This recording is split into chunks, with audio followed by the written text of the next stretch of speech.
All right, welcome back everyone for another deep dive in the Group of Book series. Yes, welcome back. Today we are continuing our journey through Mel Robbins' The Let Them Theory, picking up with chapters 7 through 14. Yes, continuing right where we left off.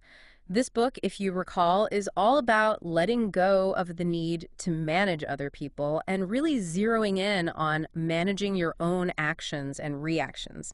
Embracing those let them and let me principles that Robbins talks about. She uses personal anecdotes, research, and, really compelling stories to illustrate these points. And I think that's what makes this book so engaging, right? You can really relate to a lot of these stories, and it does help you kind of visualize how this could play out in your own life. It does. In the previous deep dive, we covered the first chunk of the book.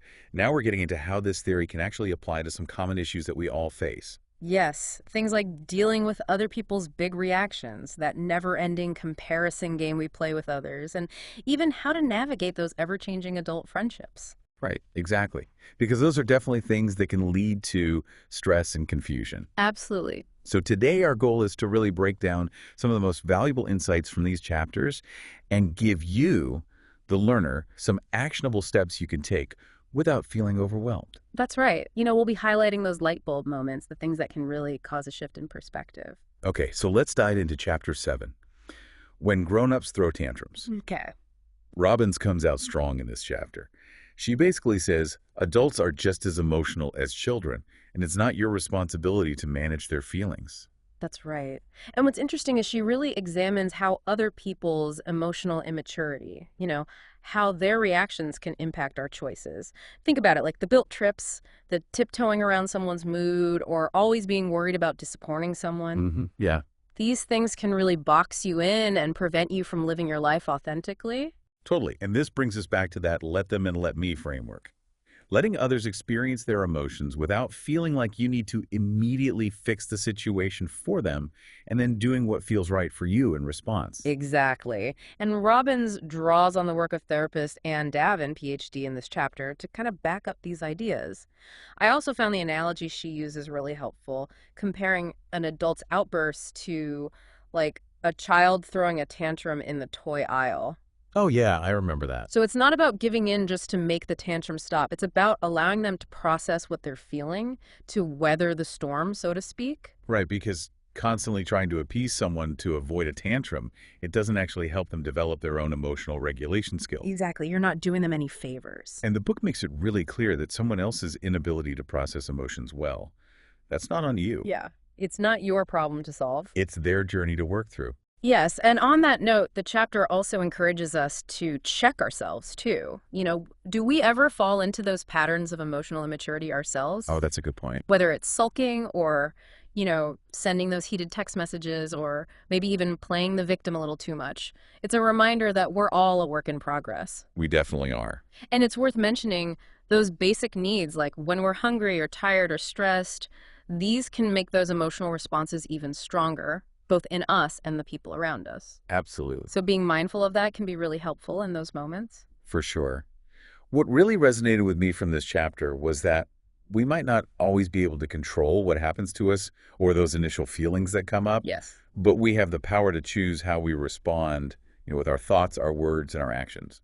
That's where we really have control. That's where our agency lies, exactly. The chapter also dives into that tricky situation of making decisions that might hurt someone else or cause them to react negatively.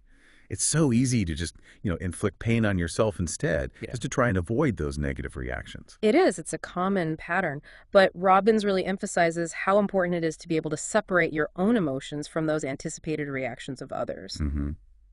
Especially when you're making decisions that are in your best interest. Exactly. The chapter ends with this really powerful statement. It says that often the most honest and healthy thing you can do is to communicate openly and directly, even if you think it might trigger a negative reaction. Right, because avoiding it might feel easier in the moment, but it often creates bigger problems down the road. So letting others experience their emotional storms doesn't have to mean that your ship capsizes. You can still steer your own course. Absolutely. Well said. So, moving on to chapter 8, we get into the torture of comparison. Now, this is something I think almost everyone can relate to. Oh, for sure. Especially in today's world, with social media constantly in our faces. It is, and the chapter starts by connecting back to what we were just talking about with emotional reactions, highlighting how fear of those reactions can influence our decisions. How we might avoid doing things or saying things because we don't want to deal with someone else's guilt trip or anger or disappointment. Yeah. It's like we're constantly trying to manage other people's emotions instead of our own. Exactly. And then Robbins dives into this really pervasive human habit, the comparison game. Oh, the comparison game. We all play it. We do. And the chapter points out how letting those comparisons control us can really chip away at our self-confidence. And I think this is a really important point. It's not that the act of comparison itself is bad. It's what we do with it, right? How we interpret those comparisons that really matters. That's right. Robbins uses a very strong term for that negative spiral of comparison. She calls it self-torture.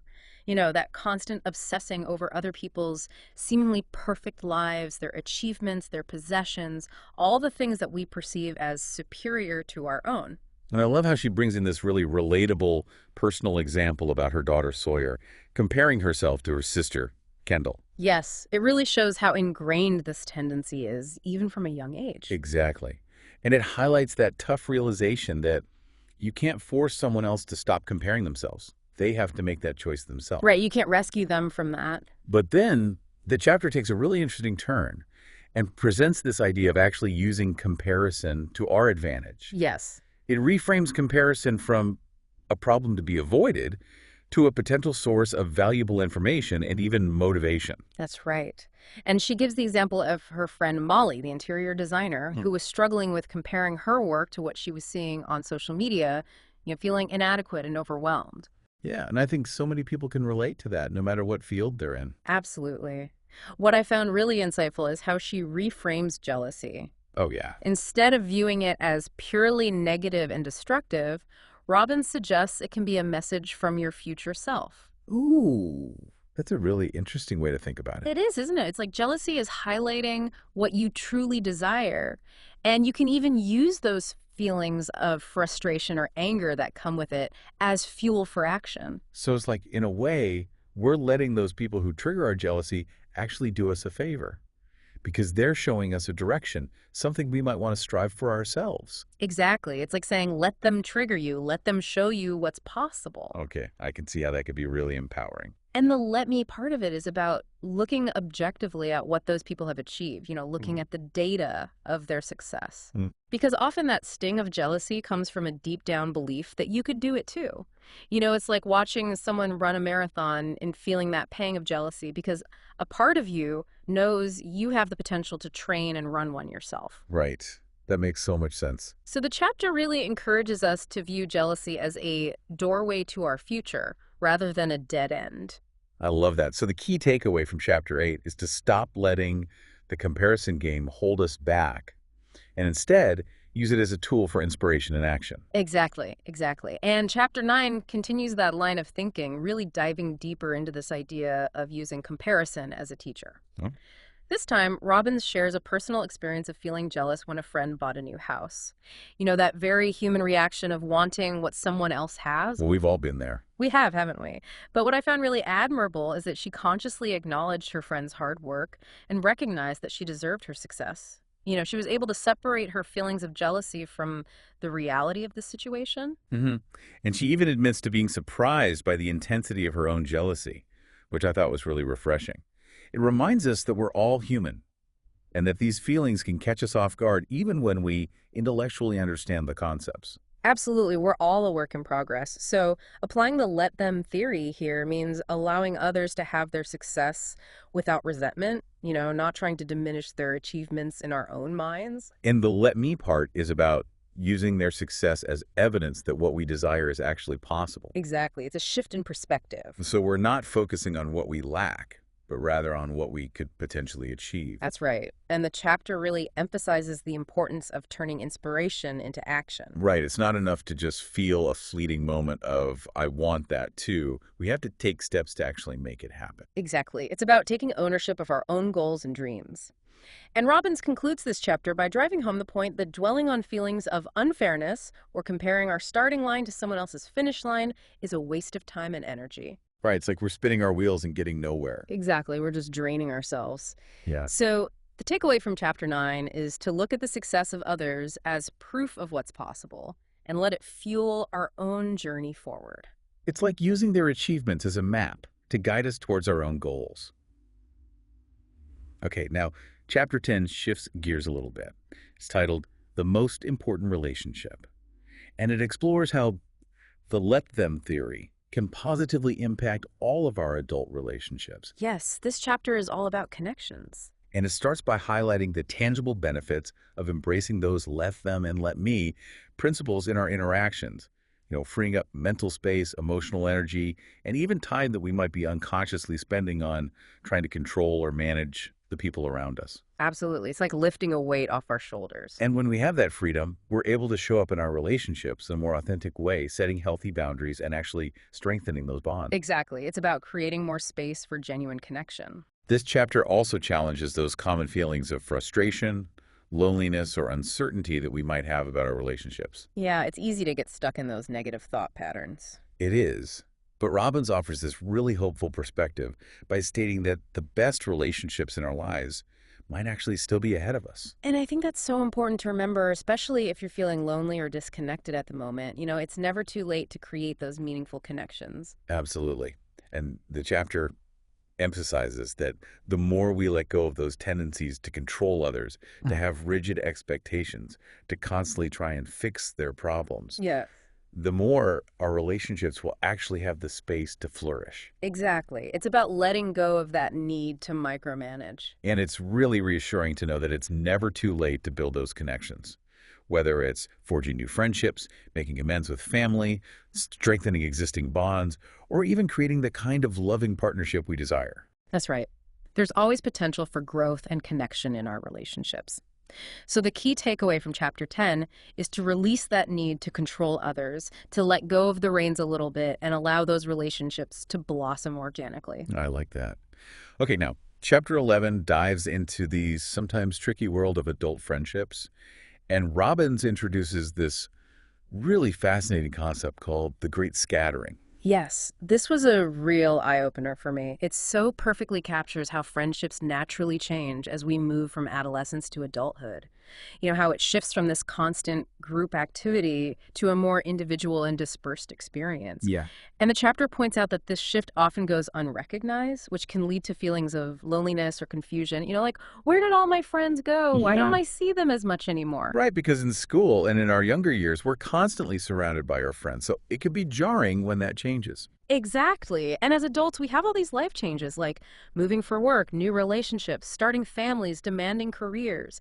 These things constantly present the challenge of finding our people in these new contexts. Right, that built-in structure of constant contact that we had in our younger years is gone, and it can feel disorienting. It can, and it might lead us to cling to old friendships, even if those connections don't really fit our lives anymore. Yeah, it's like we're holding on to a past version of ourselves in our relationships. But the reality is, and Robbins makes this very clear, adult friendships ebb and flow, they evolve. Expecting them to stay the same is setting ourselves up for disappointment. And sometimes that means letting go. It does, saying let them to those friendships that might have run their course. It's about embracing flexibility and being proactive in creating new connections that resonate with our current lives. So let them pursue those new interests. Let them have those different priorities. Let them move across the country if that's what they choose to do. Exactly. It's not personal. It's just life. Yeah, and the chapter gives some very relatable examples of these scattering events, like friends getting married, having kids, moving, becoming empty nesters, navigating divorce, or even dealing with significant loss. These are all natural transitions that can reshape our friendships. They are, and the let them theory helps us approach those changes with grace and understanding. Right. It's about adapting to the ever-changing landscape of our lives. So the key takeaway from chapter 11 is to accept the natural evolution of friendships in adulthood. Yes, and to be adaptable and proactive in creating new connections. Now, chapter 12 takes a closer look at the reasons why some friendships naturally fade, and Robbins introduces this helpful concept of the 3 pillars of friendship. Those pillars are proximity, timing, and energy. Yes. And the chapter argues that when friendships drift apart, it's often because one or more of these pillars have shifted. Exactly. And Robbins provides some research to back this up. She talks about a study from the University of Kansas that found it takes a significant amount of time to develop different levels of friendship. Oh, yeah, I remember that. It was something like 74 hours for a casual friend and over 200 hours to build a close friendship. Yes. And that kind of time investment is hard to maintain in adulthood with all our responsibilities and commitments. Absolutely. It makes so much sense. We're not just hanging out at the mall or in each other's bedrooms every day like we might have done in high school. Exactly. Life gets in the way. And Robin shares another very relatable personal experience here, where she talks about feeling excluded when the dynamics of her friend group changed after another friend moved back to their area. Yes, it was a subtle shift, but it had a big impact on their interactions. And I appreciate her honesty in admitting that she was feeling some negative energy and jealousy during that time. It reminds us that we're all human. Exactly. And that sometimes these friendship fades aren't just about external factors, but also about how we're feeling internally. That's right. And the key takeaway from this chapter is that as our lives change and those pillars of friendship, proximity, timing, and energy naturally shift, it's usually not a personal rejection when friendships evolve or fade. It's just the natural course of things. Exactly, and that's where let them comes in again. Right, letting go without resentment or taking it personally. The chapter also addresses that feeling of maybe having fewer friends or even no close friends after you've started saying let them to those relationships that weren't working. Yeah, that can be a really tough realization. It can, but Robbins reminds us that it's actually a valuable process. It helps us see those relationships more clearly, to understand where we truly stand in people's lives. And it might reveal that we've been putting in a lot of effort that's not being reciprocated. It might, and that can be painful, but it's also liberating. Right, because it allows us to invest our time and energy into connections that are mutually supportive. Exactly, connections that feel good and nourishing. So the bottom line is that those changes in proximity, timing, and energy often lead to friendships naturally fading, and it's not a reflection of our worthiness as a friend. Hmm. And Chapter 13 shifts to a much more proactive approach, offering guidance on how to create the best friendships of our lives as adults. Yes, this chapter is all about taking action. Robin starts by sharing her own experience of feeling lonely after moving to a new town, highlighting that even having those long-distance friendships didn't fully alleviate that need for local connections. That's right. There's something really valuable about having those in-person connections. And she tells this really sweet story about her daughters encouraging her to reach out to a neighbor she had only briefly met. And that small gesture actually led to a new friendship. It did, and it just goes to show that sometimes it's those small acts of courage that can make a big difference. And the chapter emphasizes the importance of building what she calls social scaffolding. That network of casual acquaintances, those friendly faces that we see in our daily lives. Yes, those connections, they might seem insignificant, but they can actually make us feel much more connected and less isolated in our communities. And she recounts how some of those casual encounters at her local coffee shop actually blossomed into meaningful friendships for her. It's amazing how those seemingly small interactions can lead to something so special. It really is. And the chapter then lays out some practical tips for creating friendships as adults, which I think is so helpful because a lot of us can feel a bit lost in that area. It's true. We don't have those built-in systems like we did in school. Right. So Robin says we need to go first. Be the one to initiate conversations and connections. Be curious. Ask people questions about themselves. Smile and say hello. Project that warmth and approachability. And do this without expectation. Focus on the connection itself rather than trying to force any particular outcome. That last one is so important, isn't it? Not putting pressure on ourselves or the other person. Absolutely. Yeah. And while the chapter acknowledges that loneliness is a very real and often painful emotion, it encourages us to be proactive rather than staying stuck in isolation. Right. And the advice she gives is to give it a year to really build a meaningful social network in a new place. That feels both realistic and hopeful. It does, doesn't it? And then Robbins offers some strategies for deepening those initial connections into something more substantial. Things like consistently following up with people you connect with, being reliable and showing up when you say you will, and inviting people to events, or even starting a group activity like a walking group or a book club. Right, and her husband, Chris, had some success with that, didn't he? By joining a local gym and getting involved in different activities. He did. It's a great example of how pursuing our own interests can lead to unexpected friendships. And it reminds us that a lot of other people out there are also looking for connection. They are. They might just be waiting for someone to make the first move. So we can be that person, right? We Yeah. could be the initiators. And interestingly, the chapter points out that using the let them theory in our approach to friendships actually makes us better friends ourselves. It does. It encourages us to allow others to be themselves without pressure or expectation, which creates a much more relaxed and authentic dynamic. Right. And that's what true friendship is all about, isn't it? Yeah. Supporting each other and celebrating each other's individuality.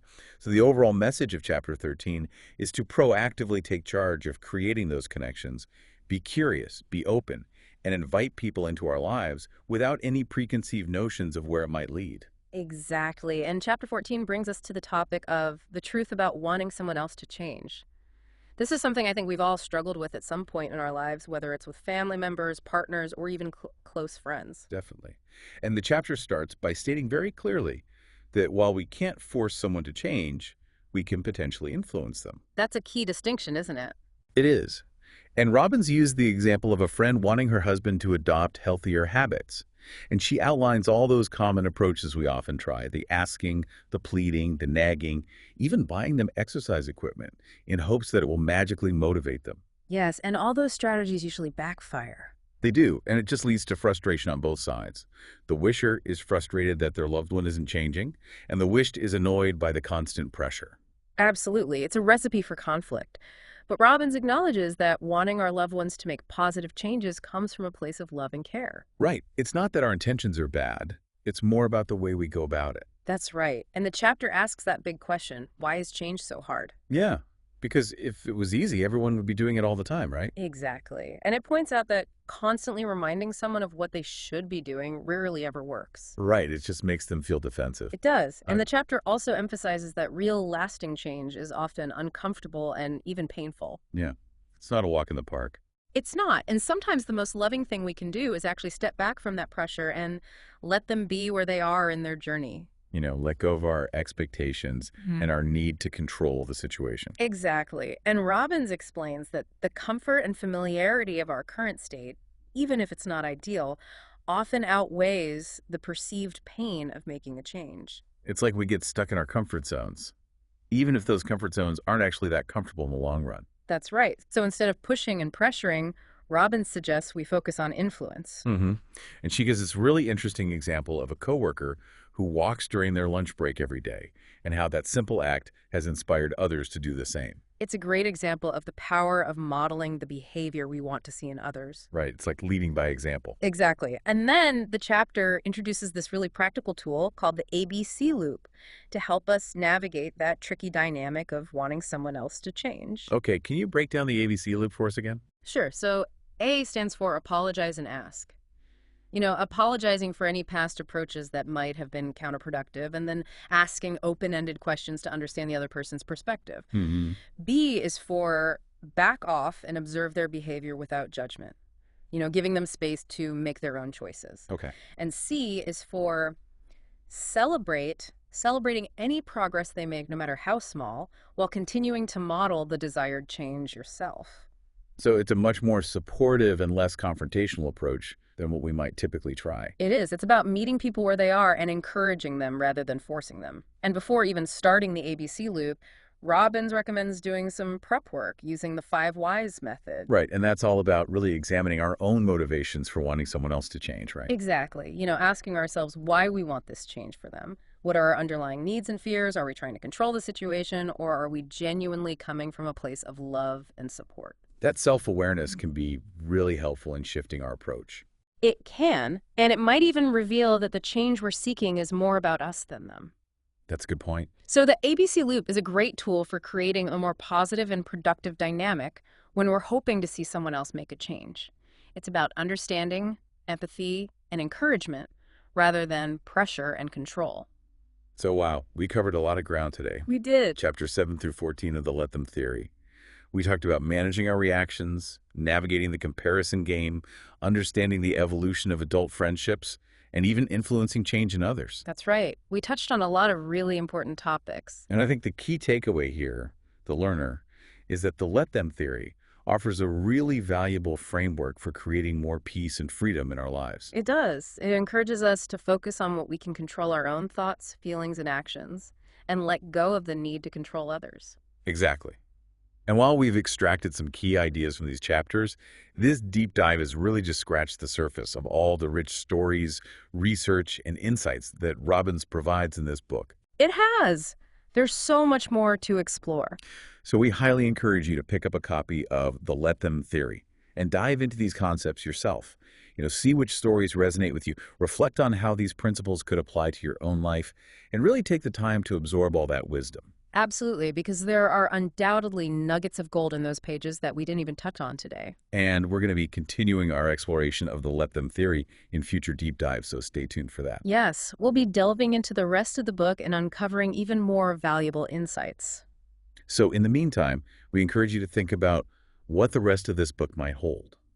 What other areas of life could benefit from this let them and let me approach? How could it help us navigate challenging relationships, deal with difficult people, or even approach our work and creative pursuits in a new way? Something to ponder. It is. So until next time, keep those let them and let me principles in mind and see how they might shift your perspective and create more peace in your daily life. Exactly. See what happens when you let go a little bit. All right. Until next time. See you then.